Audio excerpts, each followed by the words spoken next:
Simple ovarian cyst और complex ovarian cyst.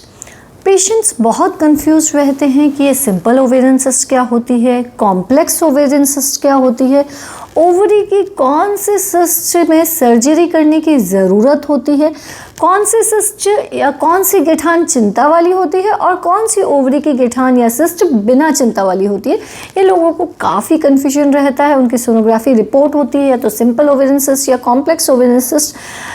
आज मैं डॉक्टर दीप्ति जैन गायनेकोलॉजिस्ट आपको इसी के बारे में डिटेल में समझाऊंगी कि कब आपको चिंता की ज़रूरत है और कब आपको चिंता की ज़रूरत नहीं है, कौन से सिस्ट कैंसर में लीड कर सकती है, यानी कि इससे कैंसर हो सकता है और किस सिस्ट में कैंसर होने का रिस्क नहीं होता है। तो आइए सबसे पहले हम जानते हैं सिंपल ओवेरियन सिस्ट के बारे में। जैसा कि नाम से भी क्लियर है, सिंपल ओवेरियन सिस्ट है तो कुछ सिंपल होती होगी, यानी कि बहुत चिंता वाली नहीं होती होगी। जी हाँ, आप बिल्कुल सही सोच रहे हैं। सिंपल ओवेरियन सिस्ट यानी कि एक सिंपल प्रकार की सिस्ट होती है जिसमें कि फ्लूइड भरा हुआ होता है, लिक्विड भरा हुआ होता है। ये काफ़ी कॉमन होती है, हर एज ग्रुप में मिलती है। 20 से लेकर 60 साल की सभी एज ग्रुप्स में पाई जाती है ये simple ovarian cyst. Simple ovarian cyst की भी अलग अलग वैरायटीज़ होती हैं, जैसे कि फॉलिकुलर सिस्ट है, कॉर्पस ल्यूटियल सिस्ट है। एक और चीज़, ये जो सिंपल ओवेरियन सिस्ट है यह यूजुअली कैंसर में लीड नहीं करती, इससे यूजुअली कैंसर नहीं होता और ये यूजुअली चिंता वाली नहीं होती। तो होती क्यों है भाई, ये बनती क्यों है simple ovarian cyst? Simple ovarian cyst बनने का कारण क्या होता है? देखिए, हर महीने आपके अंदर फॉलिकल ग्रो होता है, उसके अंदर से एक अंडा निकल के बाहर आता है और फिर उसके बाद वो फॉलिकुलर डिसॉल्व हो जाता है और ओवुलेशन हो जाता है बॉडी में। लेकिन कभी कभी क्या होता है, उस फॉलिकल में से अंडा निकल के बाहर नहीं आता, ओवुलेशन नहीं होता और फॉलिकल के अंदर ही वो अरेस्ट हो जाता है और उसमें पानी भर जाता है, तो बन जाती है एक फॉलिकुलर सिस्ट। तो सिंपल सिस्ट की एक वैरायटी है फॉलिकुलर सिस्ट, इसमें भी पानी भरा होता है। दूसरी वैरायटी होती है ल्यूटियल सिस्ट। उसमें क्या होता है, फॉलिकल में से अंडा तो बाहर निकल गया, पीछे जो ल्यूटियम बना, कॉर्पस ल्यूटियम बना, उसके अंदर फ्लूइड इकट्ठा हो गया और उसने भी एक बना ली सिस्ट, जैसे कि हम ल्यूटियल सिस्ट कहते हैं। तो ये सिंपल ओवेरियन सिस्ट के बारे में हमें पता कैसे चलता है? ये यूजुअली इसका डायग्नोसिस सोनोग्राफी के द्वारा होता है। पेशेंट की ओवेरियन सिस्ट होती हैं, इसके कारण महिला को जो तकलीफ़ें होती हैं वो यूजुअली होता है कि कभी कभी पेन होता है, पेट के निचले हिस्से में दर्द मिल सकता है, पीरियड्स की प्रॉब्लम आ सकती है, यानी कि पीरियड्स इरेगुलर हो सकते हैं, कभी कभी पीरियड्स में बीच में ही ब्लीडिंग या स्पॉटिंग की प्रॉब्लम आ सकती है। सिंपल ओवेरियन सिस्ट का ट्रीटमेंट भी हमेशा ज़रूरी नहीं होता। अगर ये काफ़ी छोटी हैं तो अपने आप ही चली जाती हैं। पीरियड जब आते हैं उसके बाद जब हम वापस सोनोग्राफी रिपीट करते हैं तो ये सिस्ट यूजुअली जा चुकी होती है। लेकिन अगर ये थोड़ी बड़ी है साइज़ में और अपने आप नहीं जा रही है तो इसके लिए हम देते हैं हार्मोनल ट्रीटमेंट, जो कि लगभग 2 से 3 महीने दिया जाता है। हार्मोनल ट्रीटमेंट को ये सिस्ट यूजुअली रिस्पॉन्ड कर जाती है। इन सिस्ट में यूजुअली सर्जरी की ज़रूरत नहीं पड़ती। तो सिंपल ओवेरियन सिस्ट यानी कि ओवरी की साधारण गांठ है, साधारण सिस्ट जिसकी कि आपको चिंता की बात नहीं है। इसमें सॉलिड एरियाज भी नहीं होते, यानी कि पानी जैसी सी ही सिस्ट होती है। अब हम आते हैं दूसरी सिस्ट के ऊपर, यानी कि जो थोड़ी चिंता वाली होती है, वो होती है complex ovarian cyst.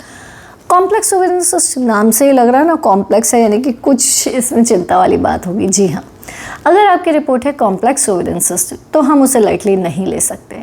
Complex ovarian cyst भी अलग अलग वैरायटी की होती है। कभी उसमें पानी ब्लड भरा हुआ होता है, कभी चॉकलेट मटेरियल भरा हुआ होता है, कभी कुछ सॉलिड एरियाज होते हैं। ये कई प्रकार की हो सकती है, जैसे कि सीरस सिस्ट एडेनोमा है, डर्मोइड सिस्ट है, चॉकलेट सिस्ट है या एंडोमेट्रियोटिक सिस्ट है।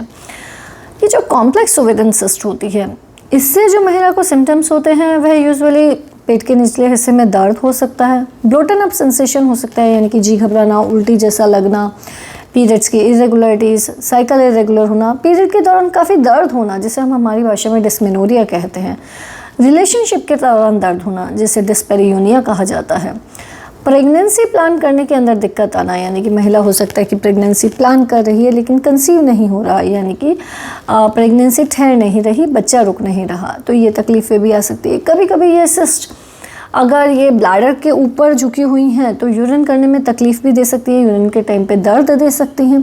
कभी कभी ये स्टूल पास करने में भी दर्द दे सकती हैं। तो कॉम्प्लेक्स ओवेरियन सिस्ट के यूजुअली सिम्टम्स थोड़े ज़्यादा होते हैं, लेकिन ये ज़रूरी नहीं कि ये हमेशा सिम्टोमेटिक हो ही हो, यानी कि हमेशा आपको तकलीफ़ दे ही दे। कई बार ऐसा देखा गया है कि आपकी सोनोग्राफी होती है, किसी भी और वजह से हो सकता है आपको ये तकलीफ़ें और आप इस कारण से सोनोग्राफी कराने गए हों और रिपोर्ट आए कॉम्प्लेक्स ओवेरियन सिस्ट। कभी कभी ऐसा भी हो सकता है कि आपको इनमें से कोई तकलीफ़ नहीं हो, आप एक रूटीन हेल्थ चेकअप के लिए ही गई और उसके अंदर निकल के आई कॉम्प्लेक्स ओवेरियन सिस्ट, ऐसा भी हो सकता है। लेकिन जब भी आपकी रिपोर्ट होती है कॉम्प्लेक्स ओवेरियन सिस्ट तो हम एक टेस्ट और कराते हैं, वो होता है CA-125 का टेस्ट। CA-125 एक ब्लड टेस्ट है जो कि इसलिए कराया जाता है यह देखने के लिए कि इसमें कि कैंसर का रिस्क कितना है। CA-125 की वैल्यू न केवल कैंसर में बढ़ती है बल्कि ओवरी की एक और तकलीफ़ होती है जिसे हम एंडोमेट्रियोसिस कहते हैं, उसके अंदर भी ये वैल्यू बढ़ जाती है। ओवरी और यूट्रस की बच्चेदानी की एक तकलीफ होती है एंडोमेट्रियोसिस, उसके अंदर भी CA-125 की वैल्यू बढ़ जाती है। तो मेन जो आप समझ सकते हैं वो ये है कि अगर आपकी रिपोर्ट कॉम्प्लेक्स ओवेरियन सिस्ट आ रही है तो आपको एक ब्लड टेस्ट भी कराना है CA-125, और बहुत बार हम आगे MRI वगैरह भी या CT स्कैन वगैरह भी कराते हैं ऐसे कॉम्प्लेक्स ओवेरियन सिस्ट के अंदर। अब कॉम्प्लेक्स ओवेरियन सिस्ट है तो उसके अंदर जैसा मैंने बताया या तो सॉलिड मटेरियल होगा या सोनोग्राफी के अंदर भी कुछ पर्टिकुलर फाइंडिंग्स होती हैं, कुछ पैपिलरी प्रोजेक्शंस होते हैं। पेशेंट बहुत बार सोचते हैं आपको कैसे पता चला कि ये कॉम्प्लेक्स है, तो जब हम सोनोग्राफी करते हैं उसमें कुछ पैपिलरी प्रोजेक्शंस दिखाई देते हैं, सॉलिड मटेरियल दिखाई देता है, मार्जिन्स ऐसे सिस्ट के इरेगुलर होते हैं और फिर हम CA-125 की जाँच कराते हैं। ये जो कॉम्प्लेक्स ओवेरियन सिस्ट होता है इसे हम लाइटली नहीं ले सकते, इसका ट्रीटमेंट ज़रूरी होता है। भले ही वो चॉकलेट सिस्ट हो, भले ही वो सिरस सिस्ट एडिनोमा हो, डर्मोइड सिस्ट हो, क्योंकि एक बड़ी इंपॉर्टेंट चीज़ है, एक तो ये यूजुअली सिम्टोमेटिक भी होती है यानी कि आपको तकलीफ़ दे रही होती है। दूसरी इंपॉर्टेंट चीज़, लॉन्ग रन में इसमें कैंसर का रिस्क भी हायर साइड में होता है, यानी कि इन सिस्ट ये सिस्ट कैंसरस हो सकते हैं। संभावना 15 से 20% ही है, लेकिन 15 से 20% इतना कम भी नहीं होता, यानी कि 10 में से 2 सिस्ट ये कैंसर की निकल सकती हैं, इसलिए इनका ट्रीटमेंट ज़रूरी रहता है। यूजुअली दूरबीन के द्वारा इजीली ये सिस्ट निकाल दी जाती हैं, लैप्रोस्कोपिक सर्जरी रहती है। तो अगर आपकी रिपोर्ट कॉम्प्लेक्स ओवेरियन सिस्ट है तो उसे लाइटली ना लें और डॉक्टर के पास जाके उसका प्रॉपर ट्रीटमेंट कराएं।